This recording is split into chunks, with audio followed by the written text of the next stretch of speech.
I'm at Gatwick Airport. Turns out that I need to go to Heathrow Airport for my next departure. The airlines did not tell me that. Neither did my ticket. I'm sitting here looking for the gate, and there's no gate. So I'm about to catch this train and get up out of here. So this is a kiosk where you would normally buy your train ticket, but apparently when you just tap your debit card, it's actually cheaper, and the young lady recommended it, so that's what I did. Which ticket to pick? Oh my goodness, I'm at platform 4. Oh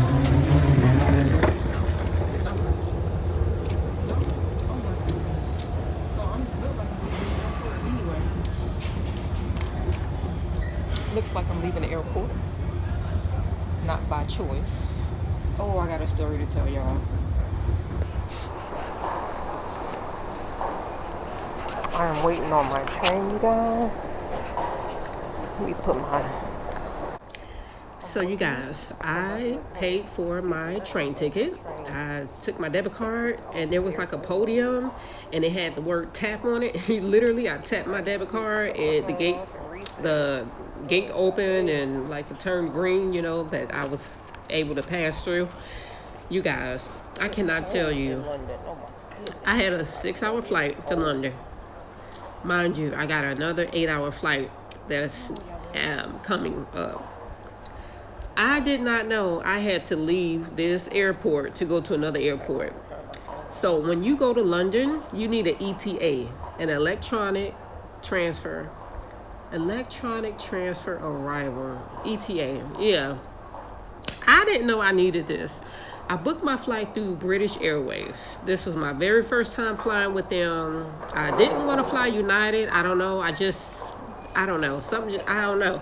You know how your gut just kind of lead you or steer you where you should be? No Delta airline was flying at all from Ghana back to the States. So I had to book with British Airways. It's cold. And British Airways had 2 stops, you guys. So they stopped in London and then they stopped in Charlotte. Now, when I got to immigration in London at the Gatwick Airport, I arrived exactly at 5 a.m. When I tell you that sun was shining bright, like a regular day, never seen nothing like that in my life. I know when me and my daughter went to Europe, we went to Germany in 2017, and like the sun was up 4:30 every morning. I ain't never in my life seen nothing like that. Because in the U.S., 4:30 in the morning, it's pitch black outside. So the sun rises in the east very early versus in the west. Plus, you know, they play with the time over there with that daylight saving time shenanigan that they got going on. When you move to the east, when you get to the east, you're in real time. And I mean real time. Yes, and then the guy's telling me I'm supposed to have at Ghana Airport, they asked me how long I was staying here. I told them I have a 7-hour layover. They said, oh, okay, if you stay more than 24 hours, you need an ETA. Oh, see, your face said, no, that's not true. No, trust me, good people. Oh, my goodness. Oh, shoot. Okay, I don't know which train go to Farringdon. No, the next one. The next one is yours. Okay. Okay. Oh, I need to put my jacket on. Put my phone on, y'all. What's going on?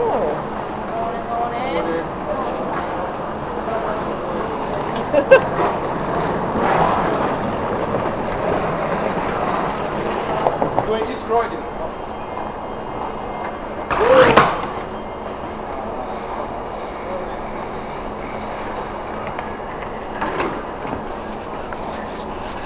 Waiting on my train, y'all.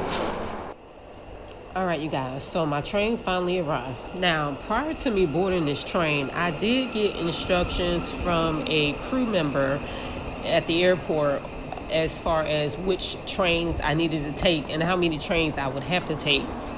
Initially, he told me station 4 for this train. I had to specifically get off at Farringdon. Now, this train will take me to Farringdon. Oh my goodness. This was supposed to be a 35-minute train ride, you guys. and there were so many stops. I got confused as far as like when my stop would come because there was so many stops. There was a London Bridge stop on this train. I'm gonna show you guys that in later video. But I had to get off in Farringdon, and from Farringdon I was supposed to get off at the Elizabeth line. Sound easy, right? I thought, okay, I got 2 trains to take. Nothing went planned. Nothing. This whole trip, y'all, to and from was out of whack. Nothing went planned. All of my plans went out the window. Yeah, make you want to pull your hair. Not pull your hair out, but just have a drink or something, because this was stressful. And it was like unnecessary stress. I did get to see some of the countryside of London, so that was nice. I did enjoy the train ride. Aside from my husband, you know what, he would have enjoyed this whole trip. Nothing would have bothered him, because his whole attitude is, it's the experience, Tamara. Just enjoy the experience. That's the whole time. That's what he kept telling me the whole time, y'all. Even when my flight was delayed multiple times, they even had to switch out my airplane. Now, like I said, this was supposed to be a 35-minute flight. You guys, why I get to London, when I mean that the plane hit the tarmac at 5 a.m. exactly on the dot. And I didn't actually get to the next airport until 9:30 in the morning. That is 4 hours. I got a story for you guys. Stick around. And when I tell you Yahweh is God, because total strangers helped me. I'm in London. My US phone, which has international data on it, wasn't working for some reason. I could text message. I was texting my husband. I was trying to get him to get me the ETA the whole time I was on this train. I was like, all right, I got time to kill. So I was trying to get the ETA myself, right? Well, I had 35 minutes, so I thought.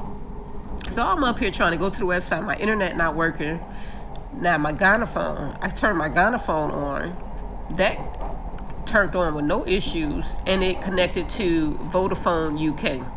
So I was like, what in the world? So what I do like about my Ghana phone, MTN, no matter where I travel, even in the US, it still allows me service, and it'll connect to any tower, and I don't have to go and add extra money or anything to my service plan. It's just there. But the US, I have Ultra Mobile. I have to actually go in my wallet and add money to my international roaming wallet or my international calls. So it's like 2 separate buckets that I have to take care of just to have international coverage. But I will tell you guys, it does work.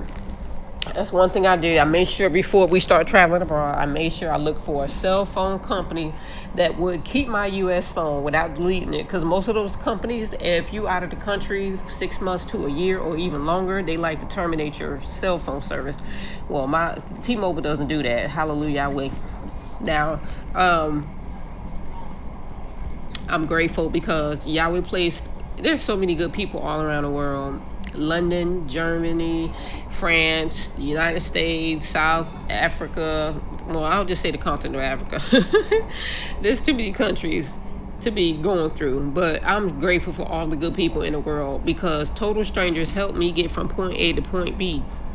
And mind you, because my US phone wasn't working, my Ghana phone was working, but Ghana, Africa on a whole like to censor their people from accessing information to an extent on the internet. So I wasn't too confident in